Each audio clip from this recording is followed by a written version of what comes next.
Bonjour les amis. Alors qu'on nous annonce une autre pandémie qui va venir, qui risque d'être économique celle-là, je pense que c'est important d'aborder cette seconde crise en ayant pu capitaliser un petit peu euh, ce qu'on a appris à propos de cette première pandémie. Vous savez que la Bible elle-même, elle a été écrite pour nous permettre de capitaliser des principes importants qui se cachent derrière l'histoire d'Israël. Et donc, je trouve que c'est intéressant de pouvoir revenir à cette pandémie, à ce qu'on y a vécu, à ces temps de confinement, puis de réfléchir avec une perspective biblique à tout ce qui a pu s'y passer. On essaiera de regarder euh, les différents domaines de la vie, de nos vies, qui ont été affectés par cette pandémie, parce que tous les domaines ont été affectés, que ce soit au niveau individuel, familial, professionnel, ecclésial, au niveau même de notre citoyenneté. Il y a plein de choses qui se sont passées au niveau politique, au niveau du gouvernement civil, mais aussi au niveau de l'éducation, de la communication, des arts, du divertissement, des sciences et technologies.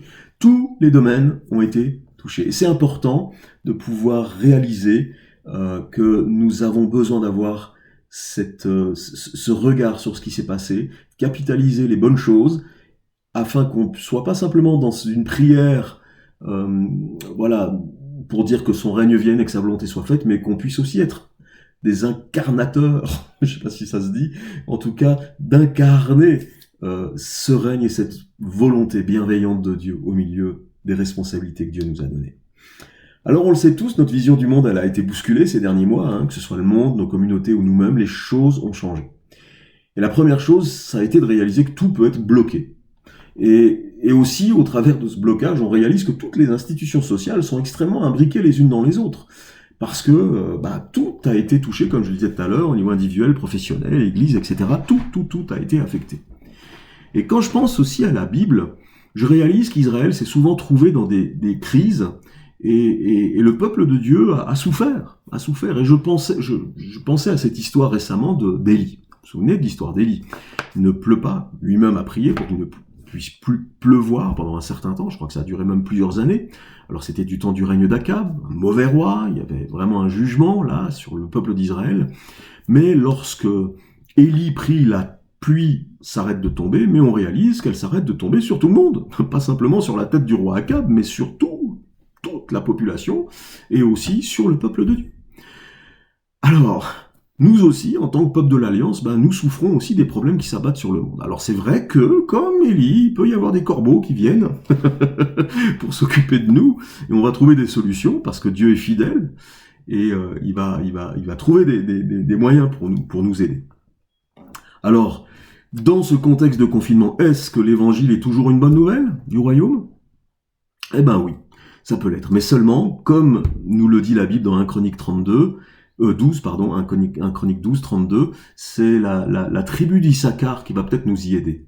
Cette sagesse qui était dans la tribu d'Issachar et qui avait cette spécificité, cette particularité de savoir discerner les temps.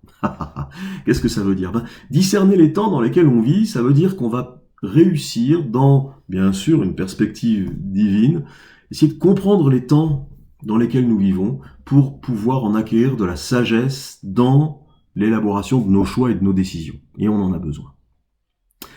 Alors que Dieu nous aide. Il y a une connaissance missionnaire de James Lausanne qui disait ceci, au début du confinement, au début de la crise: nous avons négligé le sabbat pendant tant d'années et maintenant le sabbat est venu jusqu'à nous.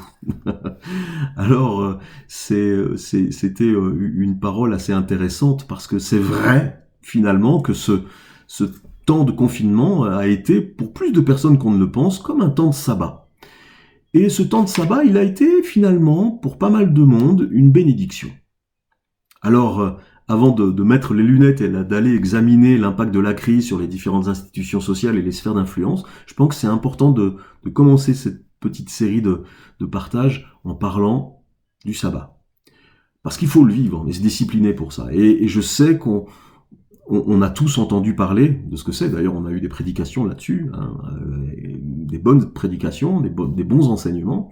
Cela dit, il faut se rendre à l'évidence que manifestement, on ne le vit pas tous. On ne parvient pas toujours à mettre en pratique. Ou on ne sait pas bien le mettre en pratique.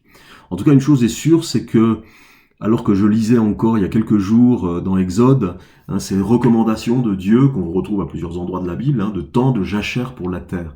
Et j'essayais de transposer ça sur ma propre vie, en me disant, mais finalement c'est ça aussi. Ce temps de jachère, c'est de laisser la terre, d'arrêter de travailler cette terre, d'arrêter de travailler cette terre et de la laisser sous le soleil de Dieu, sous la pluie du ciel, et de la laisser se reposer. Et je crois que c'est un petit peu la même chose pour nous, de laisser nos cœurs, nos âmes, nos corps se reposer sous le regard de Dieu, sous la pluie de Dieu.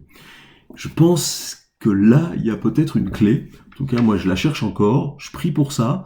Et j'espère que chacun d'entre nous, nous allons vraiment réussir à nous approprier ce repos de sabbat pour nous, pour nos âmes, pour pouvoir vraiment vivre de façon efficace ce que Dieu veut que nous vivions. Vous savez, dans l'histoire de la mythologie grecque, on sait qu'il y a un vieux dieu, un vieux dieu qui s'appelle Chronos, un dieu ancien, très très méchant, qui avait pour particularité de manger ses enfants. Dieu Chronos mange ses enfants.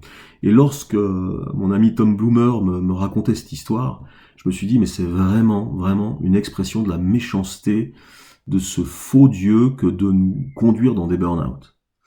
C'est vraiment une expression de cette méchanceté. Alors, à plus forte raison, combien il est important de se réapproprier le sabbat, de la façon dont on veut, il n'y a pas de loi, on n'est plus sous la loi, mais de véritablement le vivre, et de donner la possibilité à Dieu, comme ces temps de confinement nous ont permis de le vivre, eh bien, de donner ce temps à Dieu, de laisser Dieu venir illuminer nos vies, nos cœurs, arroser nos vies, nos cœurs, nos âmes, de cette pluie de bénédiction, afin que nous puissions vraiment remettre Dieu au centre de nos vies, de nos décisions, de nos choix, et d'accueillir son Esprit Saint dans nos vies quotidiennes. Alors, que la paix du sabbat soit avec vous. Que Dieu vous bénisse.